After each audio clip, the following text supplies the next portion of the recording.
and welcome you all to our 2023 webinar with the Detroit Zoological Society. We're really happy to have the zoo with us again this year to help support our summer reading. And they are brought to you by the Institute of Museum and Library Services. And we're really looking forward to hearing their resources and ideas to support programming and science with all together now. So I'm going to hand it over to Zara and Nadia to introduce themselves. Welcome. All right. Hello, everyone. We are excited to be here. I'm going to kind of take it over to the slides, and then we will do introductions there, and then we'll get started. We have a lot of things to show you today that we're pretty excited about. All right, like I said, my name is Zara. I'm a senior education specialist here at the zoo. I oversee our library partnerships, which includes Leap into Science, and then it includes the summer reading initiatives that we've helped with for the past 2 years. And then if we grow it, that I would be the person you would reach out to for growth. And then Nadia is an education specialist. And Nadia, do you want to introduce yourself? Sure. Hi, everyone. I'm Nadia Thompson, education specialist here at the zoo. This is actually my first time working on a libraries program with you all, but I will be joining Zara on this team now. So excited to meet you all. All right, so I know that when we promised you all programming way early on, we had Kathy share with you that we'd be talking about animal groups or maybe conservation projects or biomes. And we can definitely go that route, but we figured we wanted to give you something a little more robust and a little more interesting than animal group names, because that's something that you can very easily access online and implement into what you're doing already. So this year we decided to focus on, I guess my slides are not in the direction I wanted them to be. This year we decided to focus on citizens, or on Michigan as a whole. So focusing on the state of Michigan, all the different living things and living environments that are found in Michigan, and how they're all connected and how humans can play a role in supporting those living things. So we will go over the goals of the program. I'll give you guys a more holistic approach to the theme, so you get a better idea now of what I mean by Michigan habitats. And then we'll go over the activities with you. Again, you'll have outlines, you'll have resources that will hopefully make you feel confident in facilitating the program. And then I'll talk a little bit about additional resources you can reach out to us for, and we'll leave some time for questions. Even though questions is at the end, feel free to drop them in the chat, and we'll address them as they come up. So don't worry about having to hold all questions till the end. All right, so the DZS, like I said, has partnered with the zoo for 2 years now on summer reading, and we hope to do it for many more. You guys are a great group to work with, so much enthusiasm, and we just love to hear all the creative ways you take our programming and make it work for your communities. So this year, you guys will be given lesson plans that align with the theme of All Together Now, and we've developed these specifically for librarians' use. You can print them, you can make copies and make edits. Again, things we want to make sure that you keep on there is the DZS logo. And we also will give you printed materials. So if something calls for photos of, and not to give away too much, but if something calls for any printables, those will be provided as well. And then, later on, I'll talk about it, but discount tickets for summer readers that can be redeemed, and opportunities to collaborate further. So the way we thought about this program, or about the theme All Together Now, I think you all have shared some of your hesitancies with this is a very abstract theme. I don't know which direction to take it. We definitely felt that when we were going. We were like, well, do we want to focus on different continents and talk about animals that live in different continents?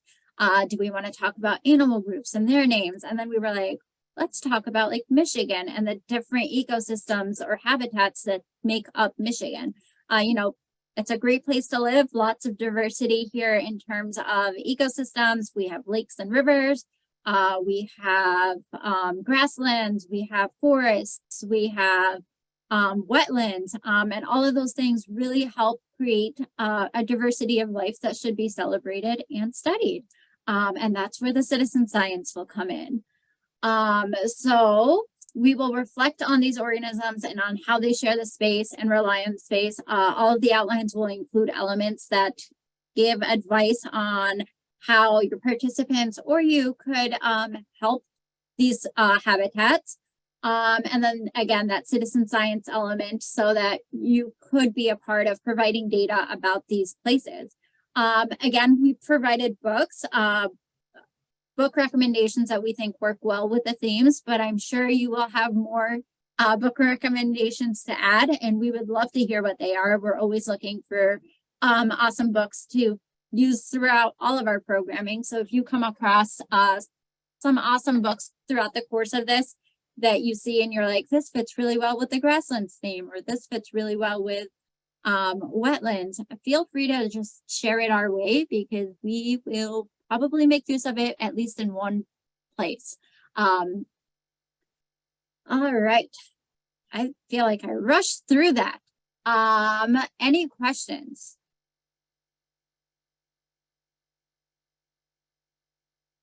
All right, Nadia, do you want to start talking a little bit about the activities?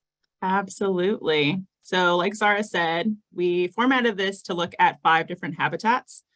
So each habitat has a corresponding activity as well as a craft that matches the All Together Now theme. So our habitats are forests, wetlands, lakes and rivers, grasslands, and urban environments. So we did choose specific kind of animals that live in those areas to format our activities and our crafts. So this diagram gives you kind of a high-level oversight as to what we planned. So just as an example, for forests, our 2 activities would be paw size, which is hands-on, and then the craft would be nature's paintbrush. Our recommended book is Whose Tracks Are These? A Clue Book of Familiar Forest Animals by James Neal.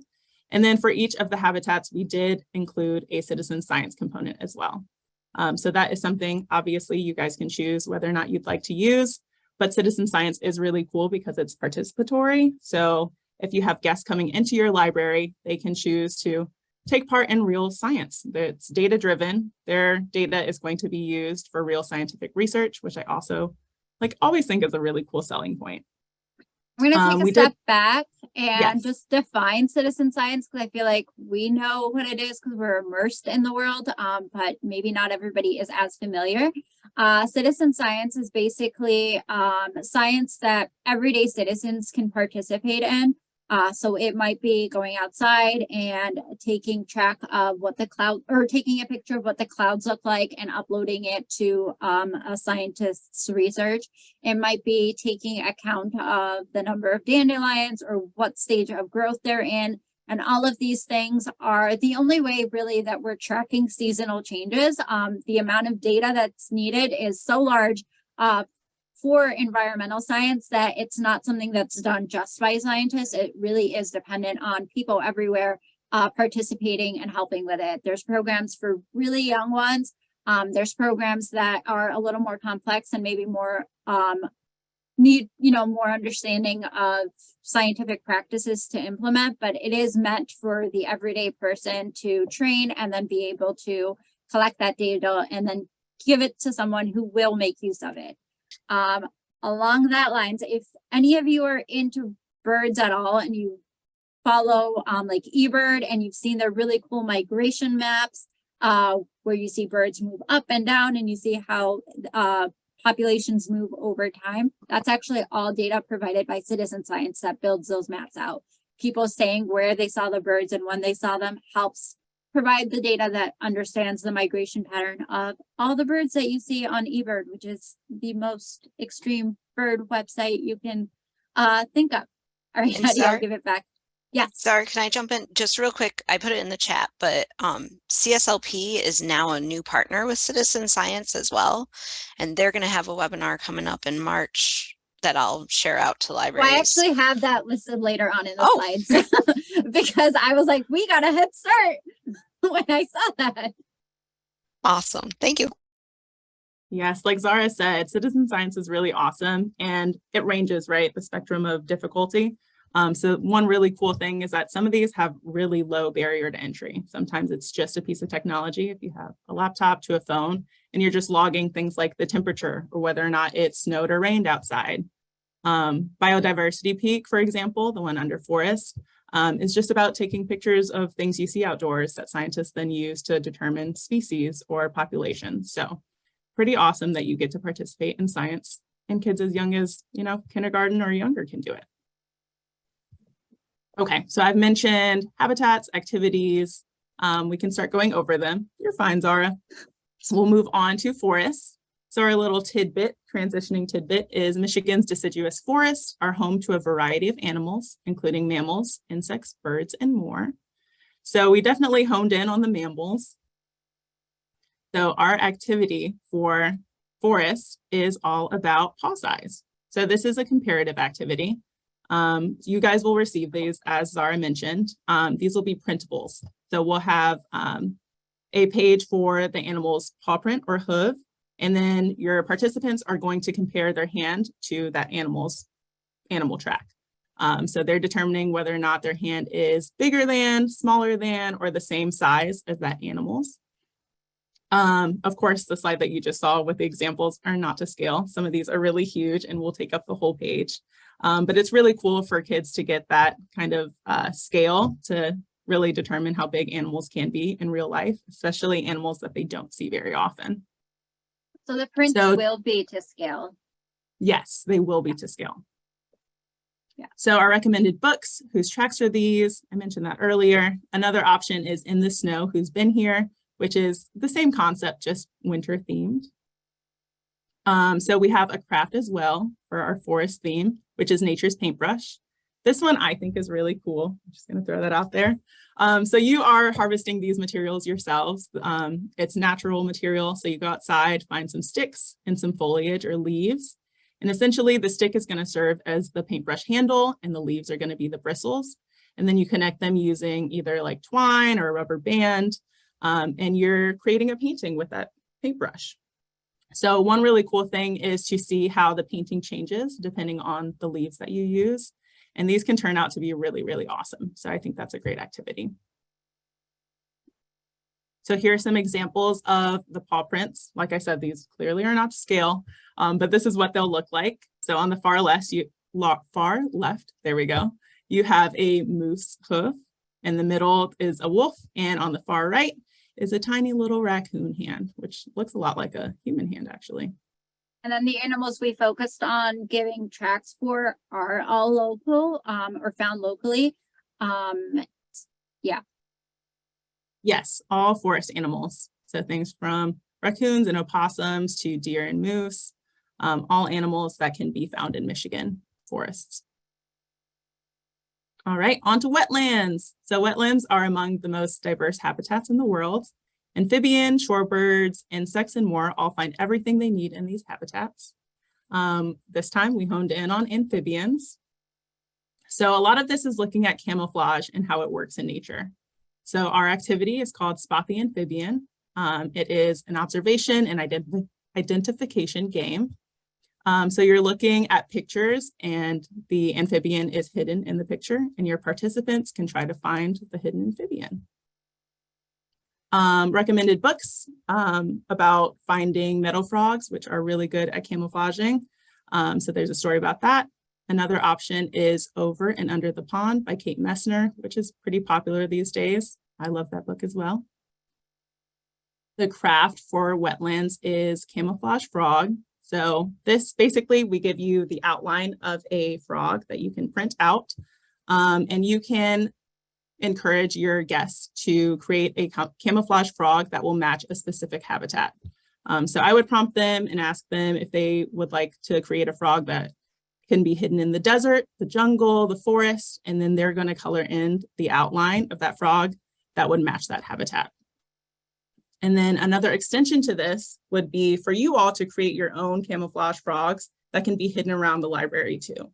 So you can create some kind of game with it. You hide little camouflage frogs around the library and see if participants can find them or see how many they can find.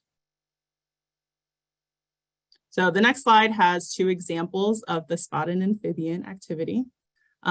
So they can be really tricky. Some of these animals are really well camouflaged. So on the left, you see a mossy frog hidden in the moss of a tree. And then on the right, there's another frog hidden on some tree bark.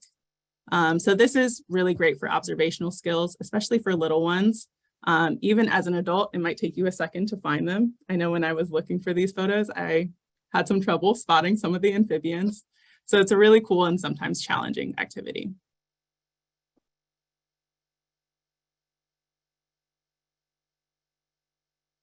Okay, and here is the camouflage frog that I was talking about in case you need a visual. I know I'm a visual learner.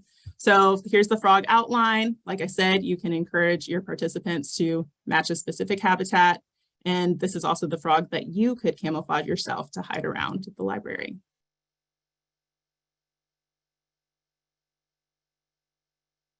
Okay, let me check the chat, make sure I'm not missing any questions. We just have one for the age range. Are you targeting school age? Yes, correct. I would say probably K through 5 mostly. These would all work really well for K through 5. The activities themselves skew towards younger students, but if you wanted to run just the citizen science portions, then I would, you could go up to middle school with them and it should be fine. Good question. All right, so on to lakes and rivers. The Great Lakes make up over 20% of the world's fresh water, which is amazing. The lakes provide water to smaller lakes and rivers found throughout the state. I also have another quote about the Great Lakes. I couldn't find a source for it, so I left it off of here, but I will share it. It said that you're never more than, I think it's something like 5 miles away from water in Michigan because there's just lakes everywhere. So that's just so fascinating to think about, that we're always surrounded by at least a lake or a river somewhere. That is really amazing. We're really lucky to live here. Okay, so this is kind of an interactive one. So for lakes and rivers, we thought it would be really cool to kind of mimic a beaver. So the activity is called Build a Dam, and this is all about engineering. It uses pretty simple materials, so I think you guys would find them pretty easily. We're going to start off. Actually, let me make sure I take my background off so you guys can see all of my materials.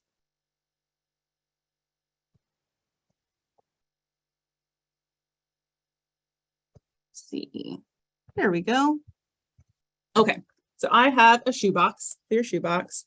We have divided it into thirds using Sharpie. And we are going to use natural materials like some soil. We have rocks as well. And we have some very soggy sticks because I harvested them in the rain. And we're going to use these to try to create a dam ourselves.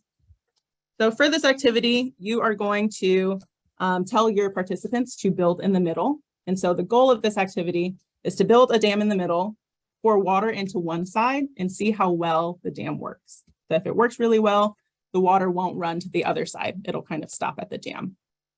So, for example, I will use soil. And of course, part of the engineering aspect of this is for them to choose whatever order or the kinds of materials that they'd like to use. So they certainly don't have to use them all, and they can use however much they think is sufficient. We actually do this activity with a school district here in Michigan, and they find it really, really fun. So it's super engaging. You can also expand on this as well if you'd like to create an even more in-depth challenge, you can have them do it twice. So you can have them do it once, and if it doesn't work well the first time, they can decide what they'd like to change for their design and run it again. All right, so I've built my dam. I have soil on the bottom, I have some rocks, and I have some sticks. So using a cup of water, and I'm not going to use the whole thing because I'm not super confident in this. So I'm going to pour it in, give it a second, and I would wait to see how much water flows to the other side. And actually, so far it's doing pretty well. Must be all those kids influencing me. So yeah, this is a really fun activity, pretty simple. And like I said, you can choose whether or not to expand on it by having them do it twice, or you can only have them do it once and have them kind of think through what they would do again, or what they would do differently had they done it again. Some other ways to adjust this, it definitely is a messy activity you'll want to do outside and not have all your books covered in dirt. But if you do want to do something like this inside, we've seen like using those same materials, rock, sticks, maybe not the dirt so much, and having a flashlight on one side and telling them that they're blocking the flow of water by blocking the light of the flashlight. And that's just a cleaner way to do the same activity indoors if you wanted to do it that way. That is a great suggestion.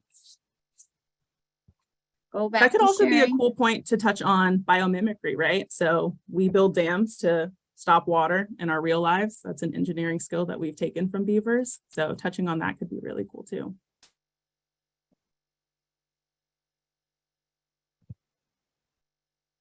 Any questions?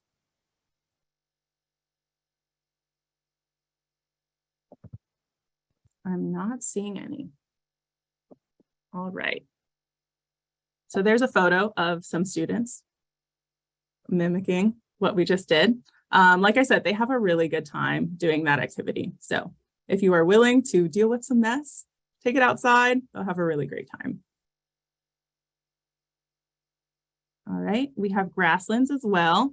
So Michigan's grasslands are home to many species of rabbits, deer, birds, and butterflies. These grassy areas provide more biodiversity than one might think. So typically you see just a plain field and you might not think a lot of animals live there. We kind of honed in on butterflies for this theme or habitat. And so the activity is going to be a butterfly matching activity. So we've created a document that has a bunch of butterflies that are native to Michigan, or Michigan is on their migration route. And essentially, you're going to print out the page of butterflies. They can be cut in half. And so the game is to match the wings together, so to create a full butterfly. This can be pretty tricky because some butterflies look very similar. So this is attention to detail, noticing small kind of patterns or changes in different butterflies in order to match them correctly. So yeah, they're looking for patterns and similarities between the wings in order to connect them together to create the proper butterfly. And the Recommended craft books. Oh, sorry. Oh, go ahead, Zara. No, go ahead. Oh, I was just going to say our recommended books are Butterflies Belong Here and Save the Bees, and both work really well when talking about pollinators and how we rely on them. Yeah, and the craft touches back onto the activity with the symmetry, looking back at symmetry, and it's creating butterflies that are symmetrical. So it uses coffee filters, and by folding the coffee filters in half and using bingo markers to dot one side, you'll transfer a mirror image onto the other side, and you get to explore symmetry as you unwrap, and you notice that whatever marks you made here are over here, and there's this perfect line down the middle in your butterfly. And it's also just something super cute that they can take home. We did this with I think it was split level first and second grade class, and the teacher loved it. Was like very enthusiastic about the idea of them picking up symmetry, using their hands, and being able to have a craft that they can take home. So again, this can be used with the bingo stampers, just a simple coffee filter and a clothespin. And then if you'd like to add the antennas, that's perfectly fine, using some pipe cleaners. But again, very simple materials and a very fun activity.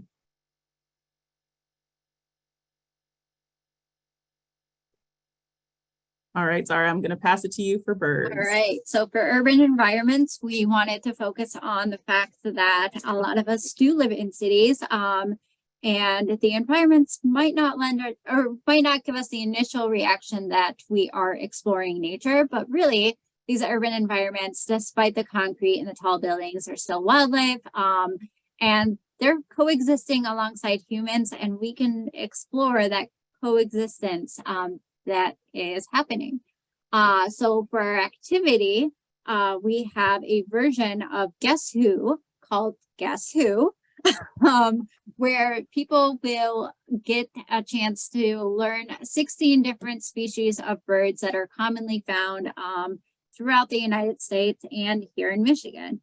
And these birds were chosen because they're actually part of a citizen science project called Celebrate Urban Birds that focuses on birds that are found in urban areas. And by playing this game, not only are they building up an understanding of what this bird looks like compared to this one and making those comparisons and figuring out how to ask questions that really help them deduce the answer. They're also learning the species so that they can participate in the citizen science project later. The recommended books are Rise Up and Write It, which is one of my favorite books because it takes a student through all the steps you need for eco-activism.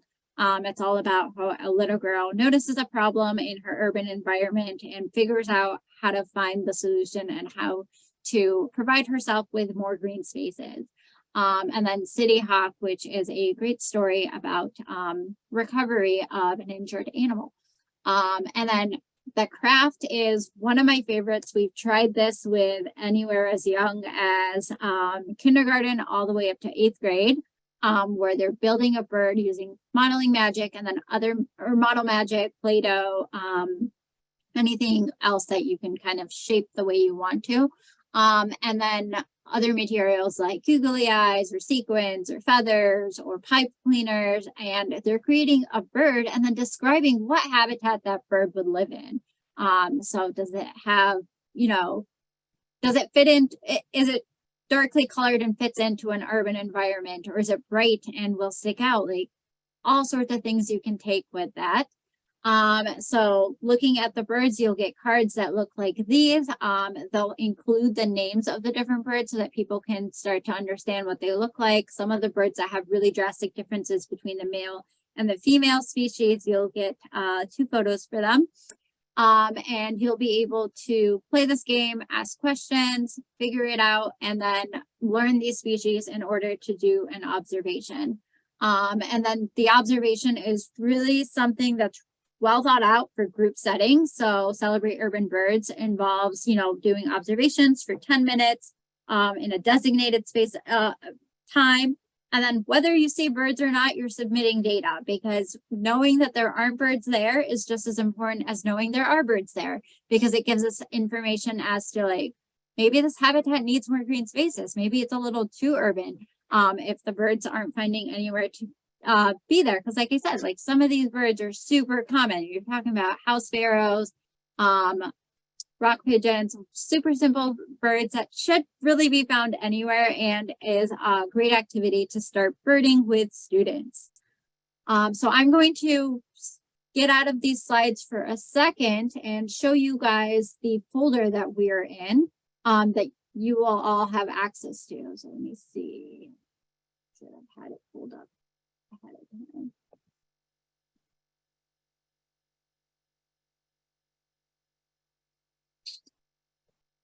Okay, sorry about that. You guys are just gonna see all my Google Drive. So all together now. So inside, you guys will have access to this folder right here. It's not complete. I hoped to have everything done by the 9th today so that everything's good to go and it's ready for you to go. But I'm gonna give myself another month. So if you can give us just through March to make sure that all the materials are in there and all are ready to go. We will hopefully have it all ready so that you guys are ready to facilitate by summer. But you'll get the activity outline. So each activity outline involves the habitat, and then it also includes the activity. So the science or math activity, and then the the craft activity. Again, you'll get the list of materials you'll need for that activity. If there's things that need to be printed out or created, they'll be included here, so you could just print them out and they're ready to go. And then anything else you need. It'll talk about the skills and the concepts, and this is really important when you're setting these activities out as tabletop activities for parents to facilitate with their kids. By knowing what they should be working on or what questions to ask, you help create a fun activity into a meaningful educational activity. So we hoped to help you along with those. So we have the directions, but we also have some guiding questions of like, you know, have you seen a frog outside? Was it camouflaged? And how would this frog look different if it lived somewhere else? You know, Michigan's frogs are not the most colorful because they're matching the wetlands that they live in here. You know, there's a lot of greens, there's a lot of grays, there's a lot of browns to match the leaves. And it's perfect for where they're living. And then, you know, talking about other animals who have camouflage and extending that learning to think about maybe animals that they see around their houses, or camouflage in general, right? Like, have you ever looked for something on your desk and realized it matches directly with your desk? And then all together now is included in each of the outlines just to make that connection more clear. So each activity, whether it's the science activity or the outline, will have a section called All Together Now. And in that section, we talk about specifically how it relates back to the theme. So for here, it says, you know, all these species live in Michigan wetlands. They need a clean environment. You know, frogs are indicator species. They let us know when the environment isn't clean because they are very sensitive. So not only is it important to have frogs because they're living beings and they deserve to live, but it also gives you an indication of like, wait, we need to take a step back and think about our world because the frogs are being affected. And we know that they're sensitive to changes, and just because we don't see the change doesn't mean it's not there. And then it also includes something that you can do either as a library or as an individual. So Frog Watch is is a citizen science project that we focused on here. And Frog Watch basically is a local citizen science project. We actually run trainings here at the zoo, both virtually and in person, where you'll learn the calls of frogs that live in the state of Michigan. I think there's like about 15 species maybe. And after you learn these calls, you're able to go outside, listen to the outside and take a note down of the frogs that you hear, and submit that to scientists. And then for the other All Together Now, so one of them is always going to be a citizen science project. The other All Together Now piece is going to talk about ways that we can help other animals beyond citizen science. So for here, it could be just a matter of, making sure that we are keeping the waters clean, right? So not throwing things outside, keeping our environment clean so that we keep these waterways and wetlands healthy for living beings. So I will just flip through a few others just to show you guys. Let me show you some of the butterflies just so we can take a look. So these are the images that you'll get. Again, a few of them are more difficult. So this could be an activity that works with older students, and talking about symmetry, talking about the differences between animals. So like these two are very similar, but what is different about them and how do you recognize these differences when you're doing observations and you're looking for these animals out in the outdoors. Again, going back to the All Together Now, I think this one talks about planting native plants. So maybe you could do something like seed balls and make this whole activity feel more like an entire program. And then the citizen science piece, of course. And again, like I said, these slides are still a work in progress and we will hopefully have them done. We will definitely, I take that back, not hopefully, we will definitely have them done by March so that you have time to prepare for your summer program. But they'll include images so that you know what kind of programs you're looking for, or what kind of finished products you're looking for. And it'll include any other sort of resources that you'll need to run these programs, so that they're, you know, outlines you can pick up, gather materials, and run right away, and you're not trying to figure out how to facilitate it.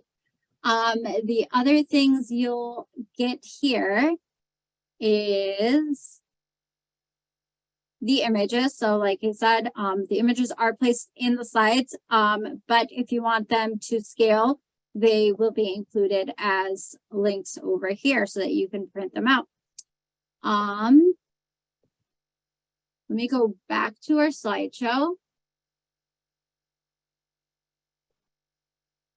And then of course you get the slides so that you can look through them and refresh yourself on anything that was covered today. So for our partnership, I talked in the beginning about passing out flyers,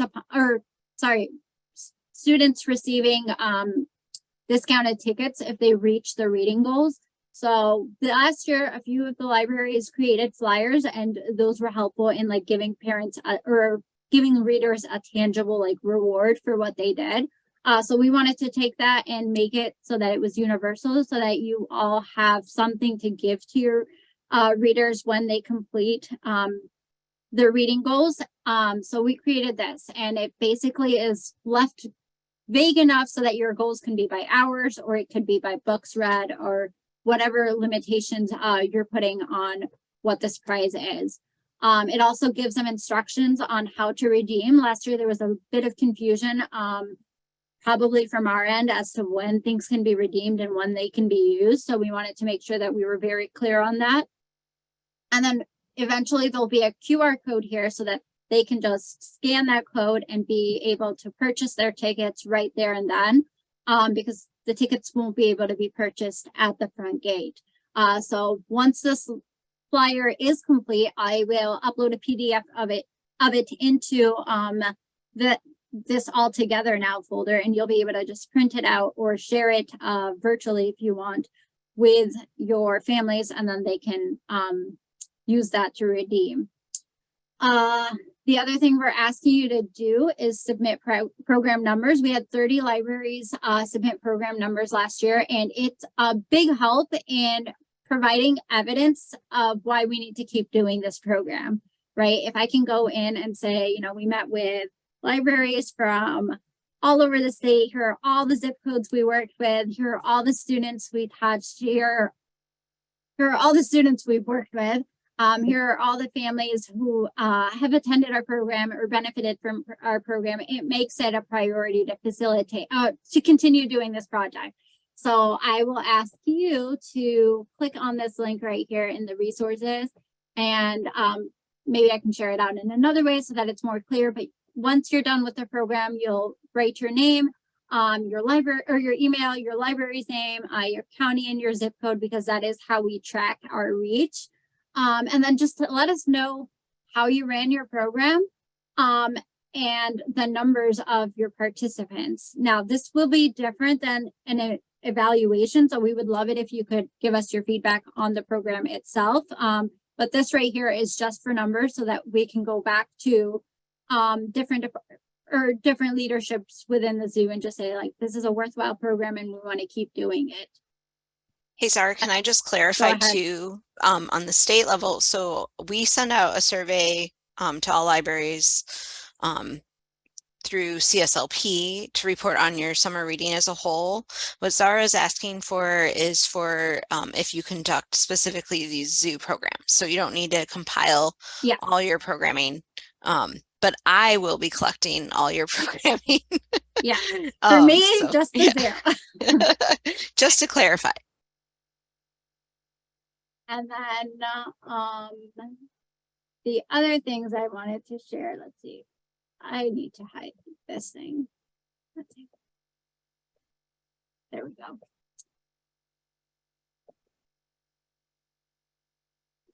All right, so you'll have all of that, the links to submitting your program numbers, the flyer that you can print out and share with people, after they've completed their summer reading, and that goes into all the rates. The other thing we want to offer this year, and we're interested in looking more into, is offering on-site programming for libraries in the Tri-County area. Unfortunately, we don't have the capability to travel long distances and provide programming all over the state. But if you live in Oakland, Macomb, or Wayne, and want to know more about a outreach program with the libraries, this is still in production, so I don't have any more details right now.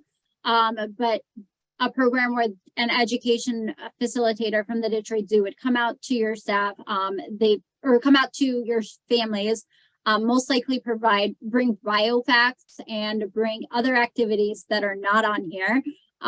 We will definitely be happy to work with you on that, and I will be happy in providing you more information on that as it becomes available. The only thing I want to point out here is we don't transport animals to offsite locations. So if you're thinking we're bringing animals, that won't be on that's the only option that's not on the table for what this in-person programming looks like. The only way you're going to see an animal is to visit the zoo or go outside and look for some birds or butterflies. Zara, just to add on that, so our biofacts, we don't bring live animals, but biofacts are really, really cool. So some examples would be, we have like a penguin pelt, so participants can feel their feathers and look at how they come out of the skin, that kind of stuff. We have some replicas of a lot of skulls, so we're taking out a polar bear skull. Oh, Nadia is frozen for me. Is she frozen? Yeah, for she's anyone frozen. else? Okay, She's frozen. I will take over for there. Yeah, we have skulls, we have replica eggs, and we have real eggs from a variety of different birds. You know, you can compare an ostrich egg to like a robin's egg and see just a broad variety in eggs. So there's a lot of cool things that kids find engaging that replaces, there we go, the world's biggest moth right there, the Atlas moth. Or no, this is the world Atlas butterfly, right? Yeah, that's a butterfly.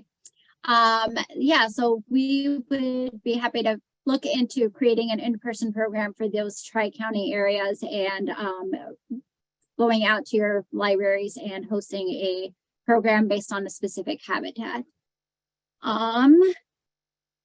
All right, so as I promised, I did include the SciStarters webinar. So I actually was signed up for Citizen Science Week, planning for Citizen Science Month webinar. And I watched it, and they touched a little bit on libraries, and I did link the recording to the YouTube page because I thought it was really relevant. It gives you a more in-depth look at what citizen science is and how the data is used. And there's a lot of examples even within that webinar of librarians using citizen science in their programming.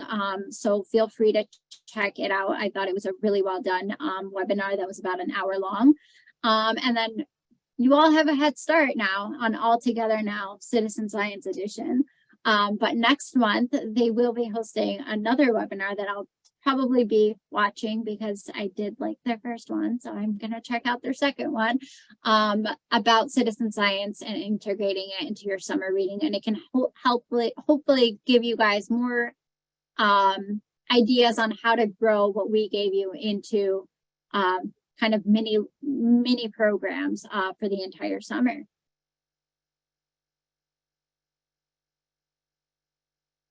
All right, let's see.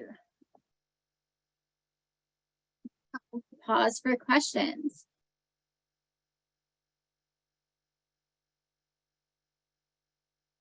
There's just someone in their region, they are mostly, they have a lot of members that live near the zoo.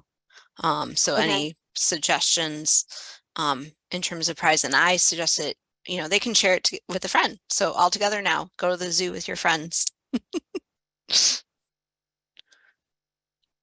Yeah, as far as in-person programming at the zoo, we don't have anything in the works right now. We could look into it. We can see if, you know, whether a keeper talk or something along those lines would be something that would prove beneficial. But at the moment, am I still sharing? Is it? Oh, there. Yes, you are. Okay, thank you. I'm like, I thought I hit stop. But yeah, definitely if you're in the area, check out the zoo and learn about some species from different habitats or from different parts of the world. We covered Michigan really well in this program, but you know, we didn't leave the state, so you might have to visit the zoo to do that. Awesome. Wow, that was like such a wealth of information and an awesome twist on this theme. I'm really excited to see what libraries will do with this great information. So now we can open up the floor to questions. You're welcome to unmute, turn on your cameras. You can also type them in the chat.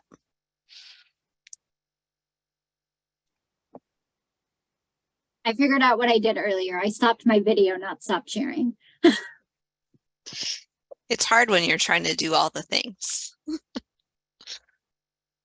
Can we see that big butterfly again, or moth? That was amazing. Absolutely. It just happened to be here too.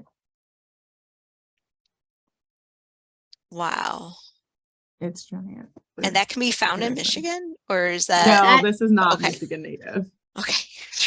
It's not going to haunt me.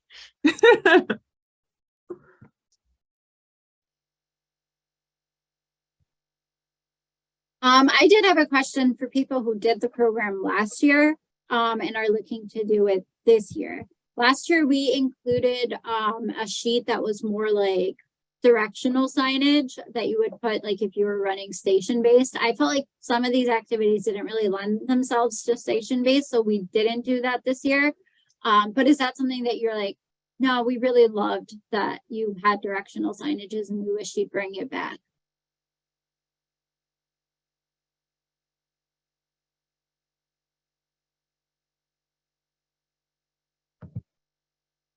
I can let Kathy know. So the question is about when the documents are ready to be reviewed. I will email Kathy and then she'll reach out to all of you and let you know how many items. So this is completely new. So, you know, we started library programs with Leap into Science 2 years ago. Then we did summer reading last year. This year, I'm hoping to beef it up by doing these in-person outreach programs. So it would be something that we would just figure out. It's usually enough that, you know, we'd work with you to figure out how many people you're expecting for that program.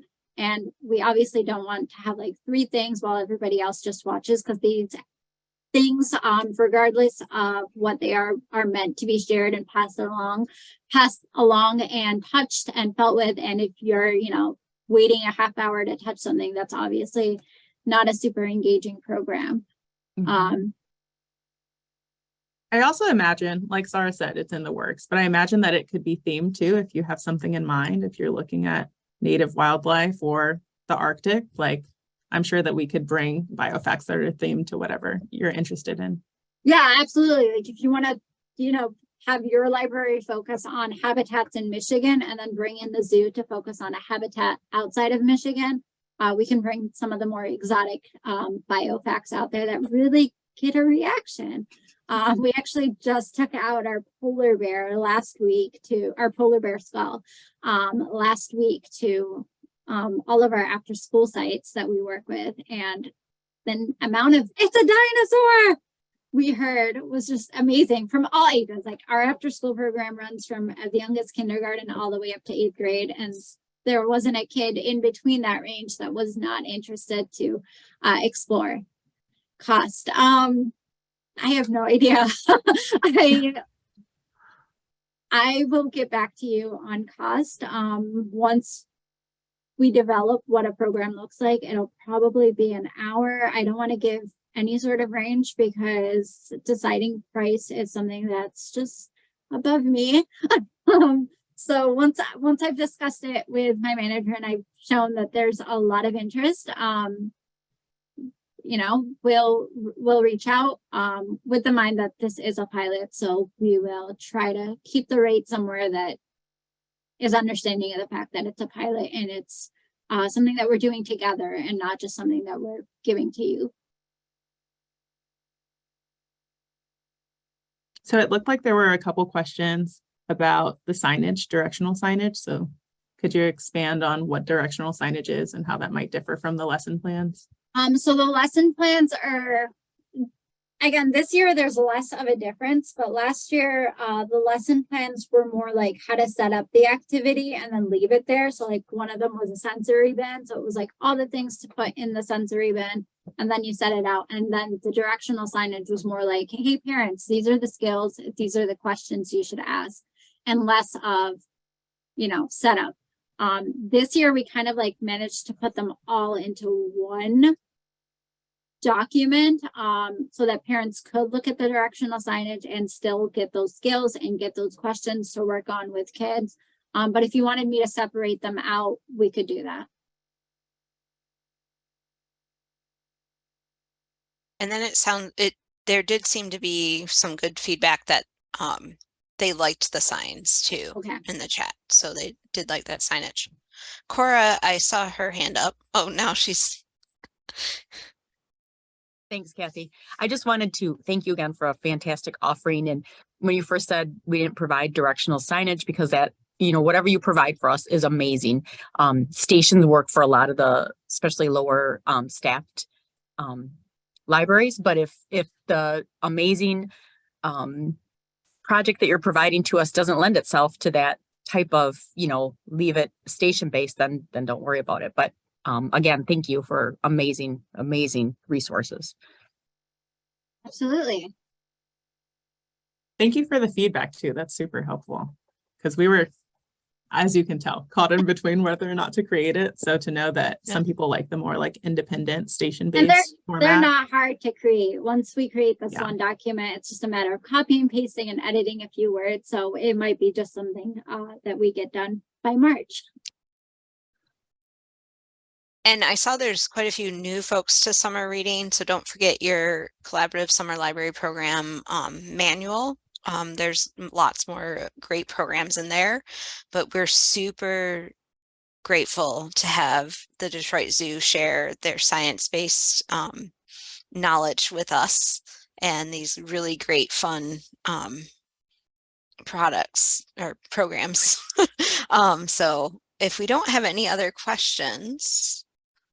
Ask a quick other question. For the citizen scientist piece for the collaborative summer reading, that looks like there's no registration required for that. No, it's, are you talking about the link that I sent that was in the slides? Or are you talking to Kathy? Sorry. I just found it on the CSLP website. So Say it again. I'm sorry. Is registration required for the citizen science webinar yes. in March? Yes. Yes, it is. And so we'll be sharing that out soon. It is up on their site, but I don't have it at my fingertips right now.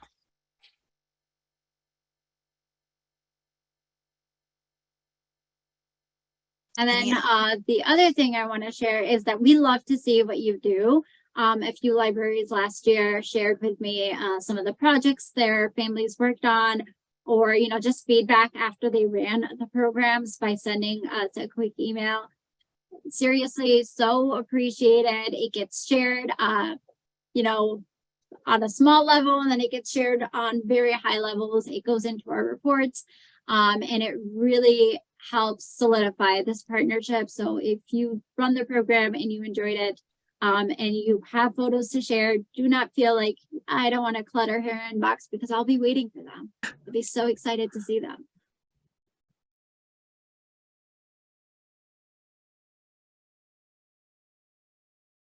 All right.